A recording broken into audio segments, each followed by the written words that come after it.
Hello नमस्कार प्यारे साथियों, स्वागत और अभिनंदन आप सभी का। आप सभी को राधे राधे, सभी को जय श्री कृष्णा।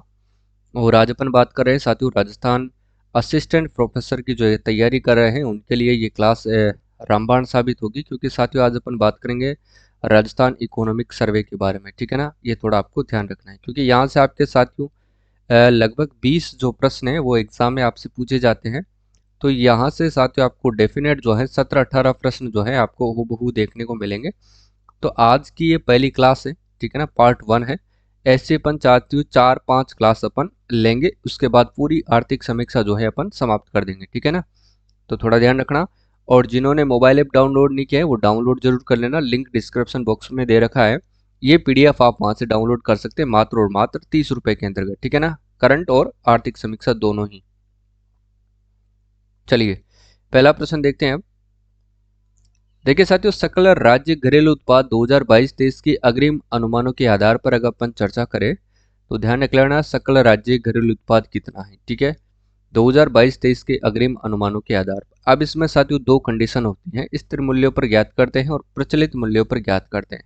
लेकिन आप लोग याद रखना साथियों, स्थिर मूल्यों पर हमेशा जो भी उत्पाद आता है, जो भी अनुमान आते हैं वो कम आते हैं, और प्रचलित मूल्य हमेशा साथियों स्थिर मूल्यों की अपेक्षाकृत क्या होते हैं, अधिक होते हैं। ठीक है, ध्यान रखना। तो सबसे पहले अपन बात करने वाले हैं राजस्थान।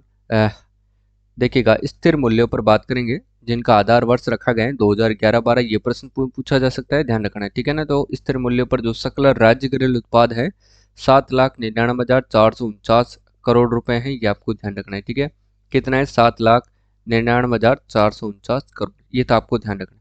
प्रचलित मूल्य की बात करें तो ध्यान रख लेना साथियों, 14,13,420 करोड़। ठीक है ना, 14,13,420 करोड़ रुपए जो है वो प्रचलित मूल्यों पर। देखिएगा साथियों, स्थिर मूल्य की अपेक्षा प्रचलित मूल्यों पर है। ठीक है, ये थोड़ा आपको ध्यान रखना है। आगे देखिए, अब देखिए, सकल राज्य घरेलू उत्पाद 2022-23 के अग्रिम अनुमानों के आधार पर वृद्धि दर की आपसे पूछी जा सकती है। प्रश्न इंपॉर्टेंट है, ध्यान रख लेना। देखिए साथियों, जो वृद्धि दर है वो स्थिर मूल्यों पर कितनी है, तो ध्यान रख लेना 8.19%। कितनी है साथियों, 8.19% है।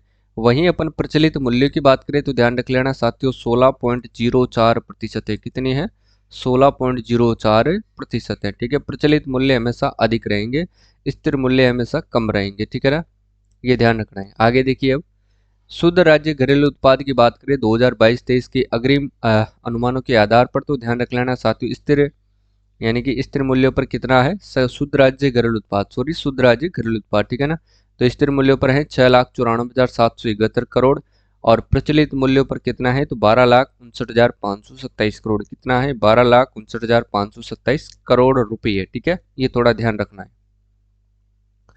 इसके बाद आता है मेन इंपॉर्टेंट बात, यहाँ से साथियों वेरी वेरी इंपॉर्टेंट टॉपिक है, प्रश्न एग्जाम में पूछा जा सकता है, प्रति व्यक्ति आय यानी कि पर कैपिटा इनकम जिसको अपन कहते हैं।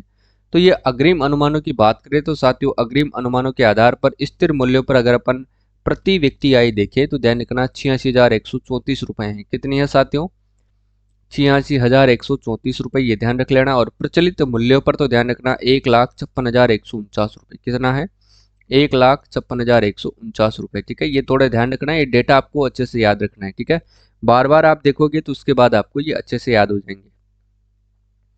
प्रति व्यक्ति आय ये वृद्धि दर देख लेना, स्थिर मूल्यों पर जो वृद्धि दर है 6.94% है, वहीं प्रचलित मूल्यों पर तो ध्यान रख लेना 14.85% है। ठीक है, ये थोड़ा आपको ध्यान रखना है।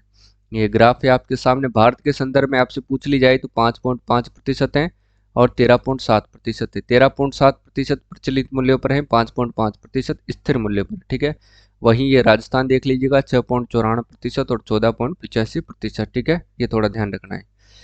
सकल राज्य मूल्यवर्धन, ठीक है, क्षेत्रवार योगदान की बात करेंगे स्थिर बुनियादी मूल्यों पर। अपन ध्यान रख लेना, स्थिर बुनियादी मूल्यों पर जो क्षेत्रवार योगदान है सकल राज्य मूल्यवर्धन, वो देखिएगा कृषि पर 28.50% है और उद्योगों पर 27.76% है।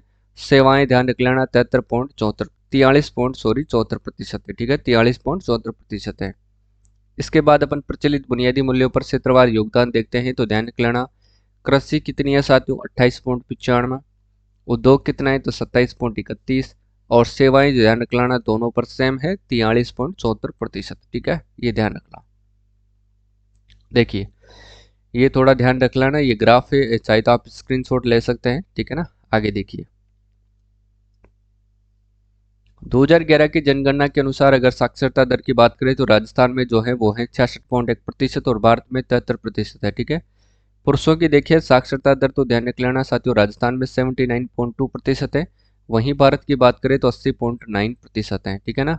और साक्षरता दर महिलाओं की बात करें तो राजस्थान में महिलाओं की 52.1% है, वहीं भारत में 64.6% है। कार्य सहभागिता दर साथियों, ये आरएस के अंतर्गत पूछा गया प्रश्न है जो 2021 में पूछा गया था, तो ध्यान रखना पूछा जा सकता है। राजस्थान में जो कार्य सहभागिता दर है 43.6% है और भारत में 39.8% है, ठीक है, ये थोड़ा आपको ध्यान रखना है। इसके बाद राजस्थान में उत्पादित खनिजों की बात करें, यहाँ से भी प्रश्न आपसे पूछा जा सकता है, तो इसका थोड़ा आपको साथियों ध्यान रखना है, ठीक है। देखिए साथियों राजस्थान में 17 धात्विक खनिज है, 39 साथियों अधात्विक खनिजों का खनन होता है, 3 यहाँ पर ईंधन खनिज है और 22 गौण खनिज है, ठीक है। धात्विक खनिजों के अंतर्गत एकमात्र उत्पादक है सीसा, येस्क और जस्ता येस्क में, ठीक है। अग्रणी उत्पादक है चांदी के अंतर्गत, इनके 7 उत्पादित होती है। एकमात्र उत्पादक जो अधात्विक खनिज है वो है सेलेनाइट, वोलिस्टोनाइट। अग्रणी उत्पादक है सीमेंट ग्रेड, स्टील ग्रेड और लाइमस्टोन, ध्यान रख लेना साथियों, ठीक है ना। और लाइमस्टोन के हाल ही में साथियों खींवसर गांव नागौर के अंतर्गत जो है वो है खींवसर नागौर तहसील है, नागौर के अंतर्गत जो है इसके भंडार पाए गए हैं, तो थोड़ा ध्यान रख लेना है, ठीक है ना। ईंधन खनिज की बात करें, कच्चे तेल का दूसरा बड़ा उत्पादक कौन सा है, राजस्थान है। अग्रणी उत्पादक मार्बल, ग्रेनाइट और सैंडस्टोन है, ठीक है ना। गौण उत्पादक है, ये ध्यान रख लेना। अब सबसे महत्वपूर्ण बात आती है योजनाओं के व्यय यानी कि 2023 और 24 के मुख्य उद्देश्य क्या है, तो ध्यान रख लेना आय व्यय अनुमान साथियों 2022-23 का जो योजना व्यय है अंतर्गत 1,84,311.57 करोड़ प्रस्तावित और योजनाओं के उद्देश्यों का जो है उद्व्ययों का मुख्य क्षेत्रवार विवरण निम्न प्रकार है। देखिए साथियों कृषि और संबंध सेवाओं की बात करें तो प्रति व्यय ध्यान रख लेना कुल प्रतिशत कितना है 5.74% है। वहीं साथियों बात करें ग्रामीण विकास की तो इसमें 10.79% है। और वहीं बात करें विशेष क्षेत्र कार्यक्रम की तो 0.36% है, ठीक है ना, ये थोड़ा ध्यान रखना है। सिंचाई और बाढ़ नियंत्रण की बात करें तो इस पर कितना खर्च किया गया है 3.63% और विद्युत की बात करें तो 13.67%। स्टार लगा लेना, प्रश्न पूछा जा सकता है। उद्योग एवं वाणिज्य विभाग 1.12% है। वहीं परिवहन की बात करें तो 6.10% है। और वही वैज्ञानिक सेवाओं की बात करें तो 0.01% है। सामाजिक और सामुदायिक सेवाएं 52.65% है, इसको भी स्टार लगा लेना, पूछा जा सकता है, ठीक है।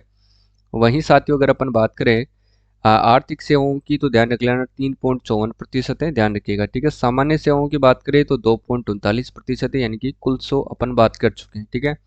एक तो विद्युत वालों पर ध्यान रखना और एक सामुदायिक सेवाओं पर आपको ध्यान रखना है, ठीक है।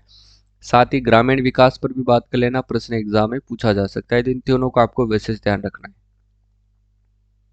आगे देखिए देखिए साथियों राजस्थान में जो निर्यात होने वाली शीर्ष 5 वस्तुओं के अंतर्गत जो है इंजीनियरिंग वस्तुएं आती हैं, कपड़ा आता है, धातु आता है यानी कि हस्तशिल्प जिसे अपन कहते हैं, और रसायन और संबंध शामिल है साथियों, यानी कि जिनका साथियों इन पांचों वस्तुओं के निर्यात में ही राजस्थान के अंतर्गत होने वाले निर्यात में अकेला 60% से अधिक इनका योगदान है इन पांचों वस्तुओं का, ठीक है ना। और 2021-22 के संदर्भ में अगर अपन देखें तो राजस्थान का जो कुल निर्यात मूल्य है 71,999.72 रहा है, ठीक है ना, ये थोड़ा ध्यान रख लेना। आगे देखिए ये है वो ग्राफ है, इसको आप डाउनलोड कर सकते हैं, स्क्रीनशॉट ले लेना ताकि आपको पढ़ने में थोड़ी आसानी रहे, ठीक है ना। चलिए अब देखिए साथियों इसके बारे में अपन थोड़ा चर्चा करते हैं, कुछ एक प्रश्न भी है। देखिए 3 जनवरी 2023 को नवजीवन योजना ऑनलाइन पोर्टल व ऑनलाइन रैंकिंग डैशबोर्ड का जो शुभारंभ है वो किसके द्वारा किया गया है, तो ध्यान रख लेना टीकाराम जूली के द्वारा किया गया है, ठीक है। वहीं साथियों समाज कल्याण विभाग की जो अध्यक्ष हैं वो कौन है, अर्चना शर्मा है। एजी मसीह अपने राजस्थान के हाई कोर्ट हैं जो 41वें क्रम के हैं। प्रताप कृष्ण लोहरा की बात करें तो साथियों ध्यान रख लेना ये अपने लोकायुक्त है, ठीक है ना। चलिए अति शहरीकृत जिलों की अगर बात करें साथियों तो ध्यान रख लेना कोटा 60.31% है। जयपुर की बात करें तो 52.40% है और अजमेर की बात करें तो 40.08% है, ठीक है। न्यूनतम शहरीकृत जिलों की बात करें तो डूंगरपुर, बाड़मेर और बांसवाड़ा, ये थोड़ा आपको ध्यान रखना है, ठीक है। चलिए देखिए राजस्थान में यूनेस्को में जो विश्व धरोहर स्थल है उसकी बात करते हैं। एक तो पहाड़ी किले हैं साथ ही, वो कितने हैं, 6 जिले हैं, 6 किले हैं, चित्तौड़गढ़, कुंभलगढ़, रणथंभौर का किला, जैसलमेर का किला, आमेर का किला और गागरोन का किला, ठीक है ना। गागरोन का किला ध्यान रख लेना साथियों, जल दुर्ग में आता है। ये आप लोगों को थोड़ा ध्यान रख लेना है, ठीक है ना, जल दुर्ग की श्रेणी में आता है। औदक दुर्ग जिसको अपन कहते हैं। संरक्षित क्षेत्र सिटी वॉल पर कोटा, जयपुर याद करना, और वेधशाला, जंतर मंतर, ठीक है ना। और यूनेस्को विश्व धरोहर के अंतर्गत पूरा शहर यानी कि जयपुर इसमें शामिल किया गया है। अब आगे देखते हैं, प्रधानमंत्री द्वारा साथियों पीएम श्री योजना की शुरुआत कब की गई। तो पीएम श्री योजना की शुरुआत की गई थी साथियों 5 सितंबर 2022 को। 1 मई 2022 को मुख्यमंत्री चिरंजीवी दुर्घटना बीमा योजना, और 1 मई 2021 को साथियों मुख्यमंत्री चिरंजीवी स्वास्थ्य बीमा योजना, ठीक है। घर घर औषधि योजना 1 अगस्त 2021 को, जिसके तहत 4 पौधे दिए जाते हैं। ये आप लोगों को ध्यान रखना है, ठीक है। ये कुछ योजनाएं हैं, ध्यान रख लेना साथियों। शुद्ध के लिए युद्ध अभियान की बात करें तो इसकी शुरुआत होती है 26 अक्टूबर 2020, इतना ही याद रखना है। निरोगी राजस्थान अभियान ध्यान रख लेना साथियों, 18 दिसंबर 2019 को शुरू किया गया था, इतना ही याद करना है। इंदिरा रसोई योजना सरकार ने 20 अगस्त 2020 को राज्य के सभी 213 नगर स्थानीय निकायों में 358 स्थायी रसोई के माध्यम से इंदिरा रसोई योजना का इन्होंने शुभारंभ किया था, जिसे आम जनता को 8 रुपये प्रति थाली में शुद्ध व पौष्टिक भोजन उपलब्ध करवाया जा रहा है। इसके अंतर्गत 2022 तक 8.36 करोड़ जो है भोजन थाली परोस करके जरूरतमंदों को लाभान्वित किया जा चुका है, ठीक है। तो इसके बारे में ये भी आपको याद रखना है कि कितना अनुदान जो है सरकार इस पर रखी है। तो 17 रुपये अनुदान देती है। थाली की कुल कॉस्ट ध्यान रख लेना साथियों 25 रुपये है, ठीक है। ये थोड़ा आपको ध्यान रखना है, ठीक है ना। और इसकी जो रसोइयों की संख्या बढ़ा करके अब कितनी कर दी गई है, तो ध्यान रख लेना साथियों 2000, यानी कि ग्रामीण कस्बों के अंतर्गत विस्तार करते हुए 1000 रसोइयों की संख्या और बढ़ा दी गई है। इंदिरा गांधी शहरी क्रेडिट कार्ड योजना की बात करें तो इस योजना के तहत साथियों शहरी क्षेत्र के 5 लाख स्ट्रीट वेंडर्स को 50,000 तक का जो ब्याज मुक्त ऋण है वो उपलब्ध करवाया जा रहा है। 30 नवंबर 2022 तक 1,76,849 लाभार्थियों के आवेदन बैंकों को भेजे जा चुके हैं और 43,220 लाभार्थियों को 160 करोड़ भुगतान किया जा चुका है। तो ये आप लोगों को थोड़ा ध्यान रखना है, ठीक है।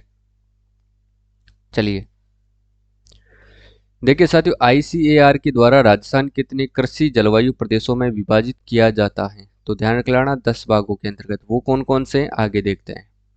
देखिए इसमें देखिएगा राजस्थान का सबसे बड़ा साथियों कृषि जलवायु प्रदेश कौन सा है।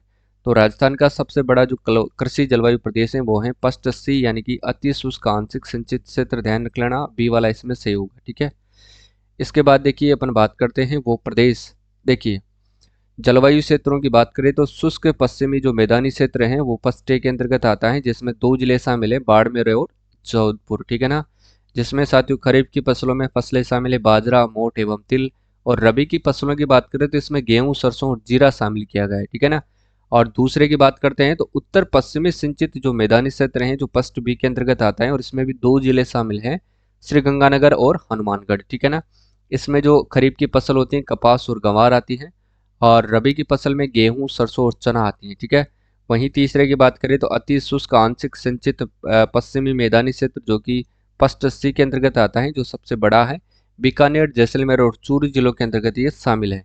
खरीफ की फसल के अंतर्गत बाजरा, मोठ और गंवार आता है, ये आपको ध्यान रख लेना है। और रबी की फसल में गेहूं, सरसों और चना दोनों में सेम है, ठीक है। चलिए पांचवे का देखते हैं अपन। चौथा देखिए अंतःस्थलीय जलोत्सर्ण के अंतर्वर्ती मैदानी क्षेत्र सेकंड ए की बात करते हैं तो इसमें साथियों नागौर, सीकर, झुंझुनू, चूरू जिलों का भाग शामिल किया गया है। बाजरा, गंवार और दलहन खरीफ की फसल में आती है। सरसों एवं चना इसमें रबी की फसल आती है, ठीक है। लूनी का अंतर्वर्ती मैदानी क्षेत्र यानी कि सेकंड बी जालोर, पाली, सिरोही एवं जोधपुर जिले का भाग है। तो बाजरा, गंवार एवं तिल और गेहूं और सरसों, ठीक है। बाजरा, गंवार, तिल तो आता है साथियों खरीफ के अंतर्गत, ठीक है ना, खरीफ की फसल में आता है।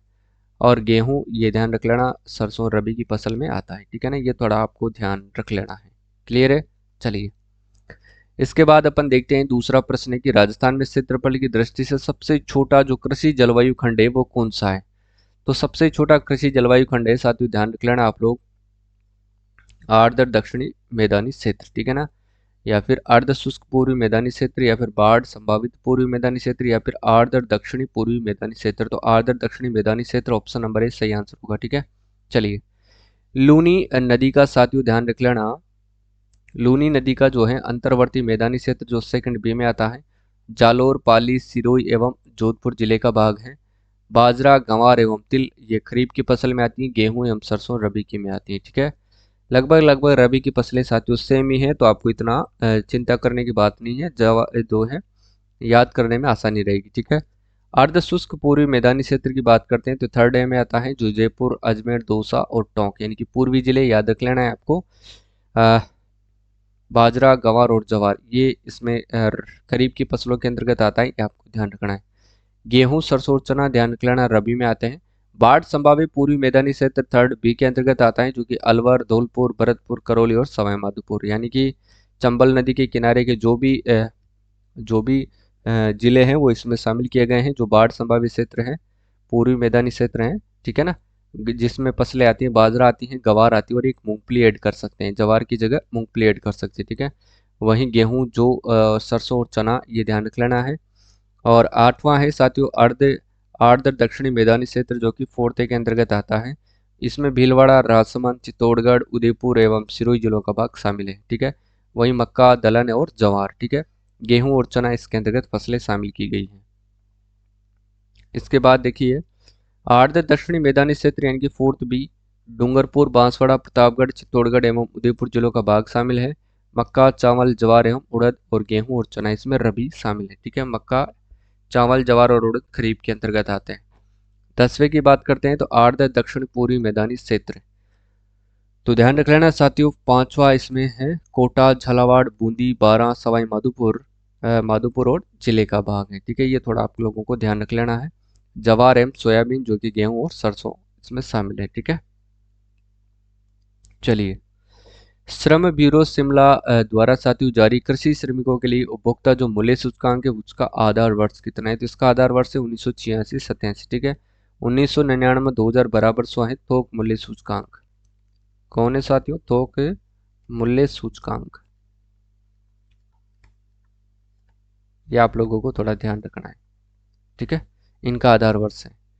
आगे देखते हैं राजस्थान में भूमि उपयोग 2020-21 के संदर्भ में कौन सा कथन सत्य है, तो इसमें ध्यान रखना चालू पड़त भूमि क्षेत्र 4.89% है, वानिकी क्षेत्र 8.08% है, ऊसर या कृषि अयोग्य क्षेत्र 6.91% है और शुद्ध बोया गया क्षेत्र 52.34% है, यानी कि सभी इसमें सत्य हैं। ठीक है ना, थोड़ा ध्यान रखना है। देखिए साथियों भू उपयोग सांख्यिकी 2020-21 8.08% की बात करें तो वानिकी याद कर लेना। 5.86% आपसे पूछे तो कृषि के अतिरिक्त अन्य उपयोगी भूमि याद करना। 6.91% ध्यान रखना ऊसर तथा कृषि अयोग्य भूमि है। वहीं 4.86% की बात करते तो स्थायी चारागाह मान्य गोचर भूमि है। ठीक है, 0.09% जो है वृक्षों के झुंड तथा बाग है। 10.87% ये बंजर भूमि है और 6.10% ध्यान रख लेना अन्य चालू पड़त भूमि है और 4.89% ध्यान रख लेना चालू पड़त भूमि है। ठीक है, शुद्ध बोया गया क्षेत्रफल की बात करें तो 52.34% है। ठीक है ना, शुद्ध बोया गया क्षेत्रफल 52.34% है। ठीक है, ये थोड़ा आपको ध्यान रखना है। आगे देखिए कृषि गणना 1516 के अनुसार राजस्थान में कुल प्रचलित भूमि जोतों की संख्या कितनी थी, तो ध्यान रख लेना साथियों 76.55 लाख। ठीक है, और राजस्थान में कृषि गणना के अनुसार कुल महिला प्रचलित भूमि जोतों की संख्या, तो ध्यान रख लेना 7.75 लाख। ठीक है, ये थोड़ा ध्यान रखना है, डेटा है याद करोगे तो हो जाएगा। देखिए राजस्थान आर्थिक समीक्षा 2022-23 के अनुसार 22-23 में राजस्थान में खाद्यान्नों के कुल उत्पादन का प्रारंभिक पूर्वानुमान कितना है, तो ध्यान रख लेना साथियों 253.99 लाख मीट्रिक टन होगा। ऑप्शन बी इसका सही आंसर होगा। ठीक है ना, चलिए मूंगफली उत्पादन में साथियों राजस्थान का कौन सा स्थान है, तो मूंगफली उत्पादन में राजस्थान का साथियों दूसरा स्थान है। ठीक है, सारी फसलों का स्थान अपन आगे देखेंगे, देखिएगा सारणी के माध्यम से। ये देखिए देखिए साथियों बाजरा, सरसों, पोषक अनाज और कुल तिलहन के मामले में राजस्थान जो है प्रथम स्थान पर है और कुल दलहन और मूंगफली के उत्पादन में राजस्थान दूसरे स्थान पर है।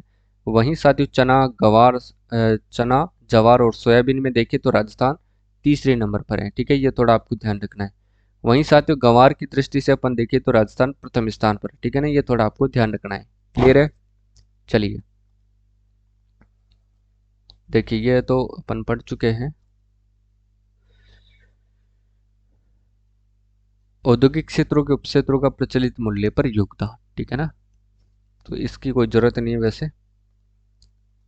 देखिए साथियों, यहाँ पर प्रश्न जो बन सकता है वो सूक्ष्म लघु उद्यम और मध्यम उद्यम यानी कि एमएसएमई जो नीति है यहाँ से बन सकता है कि उद्यम वर्गीकरण के मानदंडों के में जो दिनांक 1 जुलाई 2020 से परिवर्तन के परिणाम स्वरूप एक उद्यम को जो निम्नलिखित मानदंडों के आधार पर सूक्ष्म लघु या फिर मध्यम उद्यमों के रूप में वर्गीकृत किया जा रहा है। यानी कि सूक्ष्म उद्यम जो है ऐसा उद्यम जिसमें साथियों संयंत्र और मशीनों या फिर उपकरणों के निवेश में 1 करोड़ या फिर अधिक नहीं, और साथियों इससे जो कारोबार होगा 5 करोड़ से अधिक नहीं होना चाहिए, ठीक है।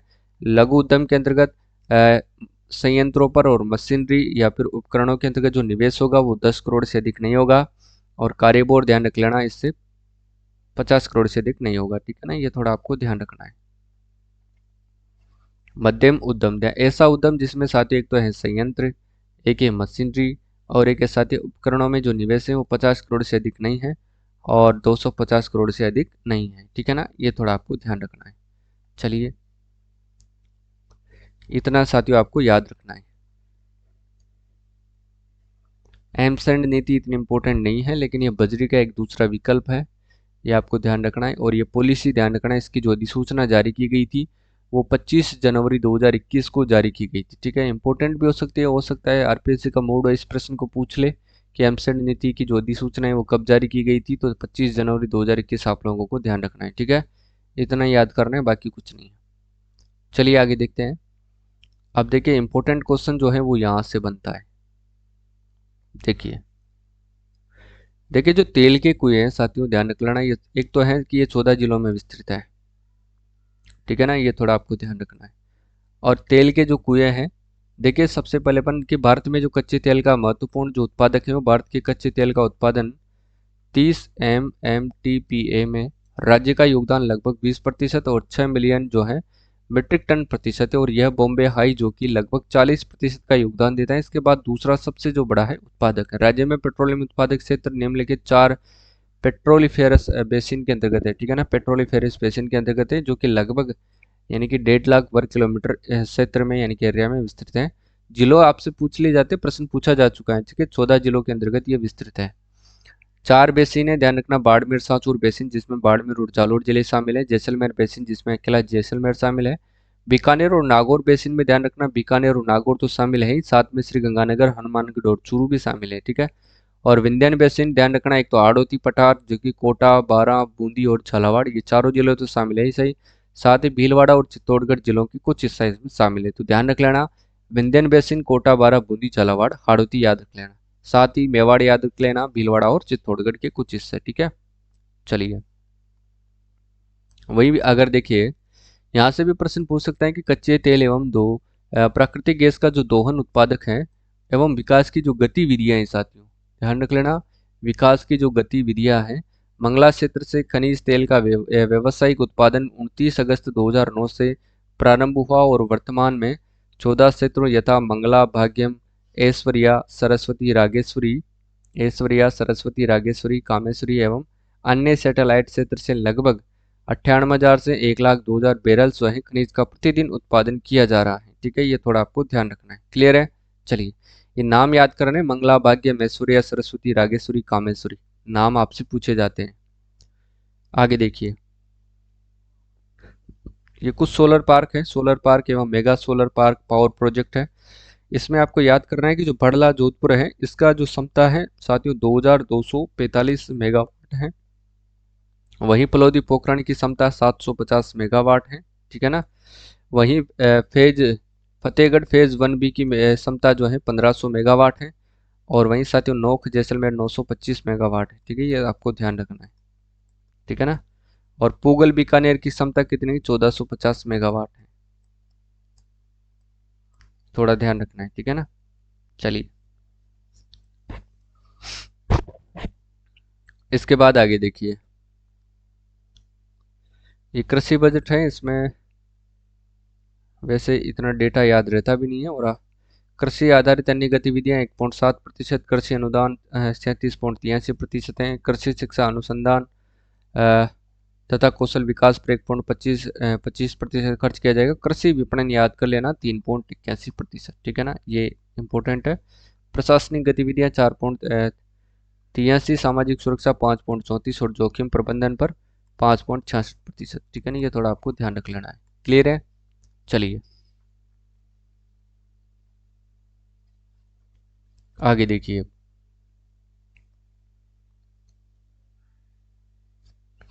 अब देखिए साथियों, जो पवन ऊर्जा कार्यक्रम है उसकी अपन बात कर लेते हैं। देखिए पवन ऊर्जा कार्यक्रम की अगर बात करें, पवन ऊर्जा कार्यक्रम, देखिए ऊर्जा विभाग राजस्थान सरकार द्वारा राजस्थान पवन एवं हाइब्रिड जो ऊर्जा नीति है 2019 में 18 दिसंबर 2019 को जारी की गई थी।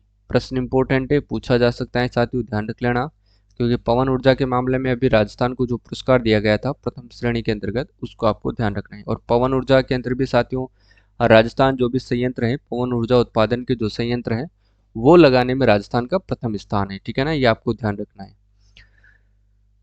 तो इसमें बस इतना ही याद रखना है, आपके आगे की जो जरूरत नहीं है। बाकी देखिए भारत सरकार के नवीन एवं नवीकरणीय ऊर्जा मंत्रालय के तहत national institute of wind energy NIWA द्वारा किए गए अध्ययन के अनुसार राज्य में पवन ऊर्जा की जो है 120 मीटर की ऊंचाई पर अनुमानित जो क्षमता है वो लगभग 1,27,750 मेगावाट है, ठीक है, ये आपको ध्यान रखना है। वहीं दिसंबर 2022 तक राज्य में कुल 4,442.145 मेगावाट क्षमता के पवन ऊर्जा संयंत्र स्थापित किए जा चुके हैं।